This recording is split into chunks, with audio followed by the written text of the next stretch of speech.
వాటిని సాకారం చేసేందుకు ప్రతిరోజు ప్రతి క్షణం మనం కృషి చేయాలి. పరిపాలన అంటే అధికారం చెలాయించడం కాదు, ప్రజలకు సేవ చేయడం. ఈ బడ్జెట్ను మనం దీని పరిణామాన్ని బట్టి కాకుండా ఎంత నిబద్ధతతో దీన్ని అమలు చేశామన్న దాన్ని బట్టి చూడాలి.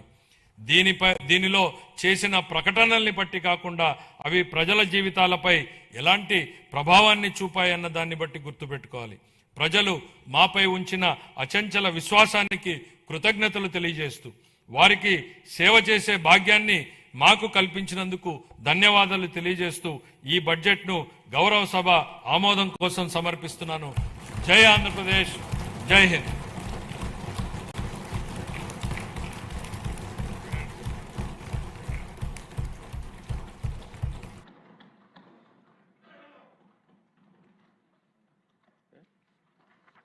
గౌరవనీయులు వ్యవసాయ శాఖ మంత్రి గారు వ్యవసాయ శాఖ బడ్జెట్ ప్రవేశపెడతారు.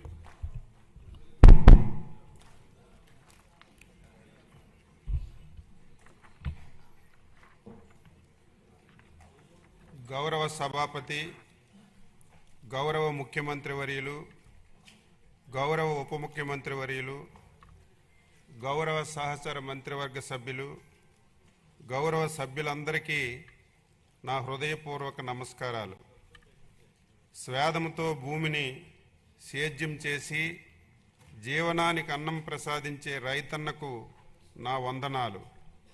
దేశానికి ఆహార భద్రతను అందిస్తూ అహర్నిశలు శ్రమించే రైతన్నలకు హృదయపూర్వక నమస్కారాలు అర్పిస్తూ మూడవసారి వ్యవసాయ బడ్జెట్ను ఈ గౌరవ సభలో ప్రవేశపెట్టే అవకాశాన్ని కల్పించిన గౌరవ ముఖ్యమంత్రి శ్రీ నారా చంద్రబాబు నాయుడు గారికి నా కృతజ్ఞతలు తెలియజేస్తున్నాను. వ్యవసాయ ప్రధానమైన మన రాష్ట్రంలో 62% జనాభా వ్యవసాయం అనుబంధ కార్యకలాపాలపై ఆధారపడి ఉన్నారు. వ్యవసాయం లాభసాటిగా మారితేనే గ్రామీణ ఆర్థిక వ్యవస్థ బలపడుతుంది. గ్రామీణ ఆర్థిక వ్యవస్థ బలంగా ఉంటేనే రాష్ట్రం ఆర్థికంగా సుభిక్షంగా ఉంటుంది.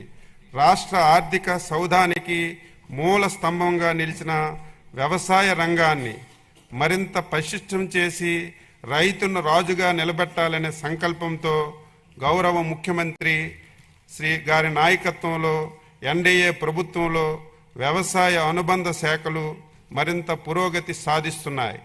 యువత వ్యవసాయం వైపు మరలాలి అంటే వ్యవసాయం లాభదాయ వృత్తిగా మారాలి.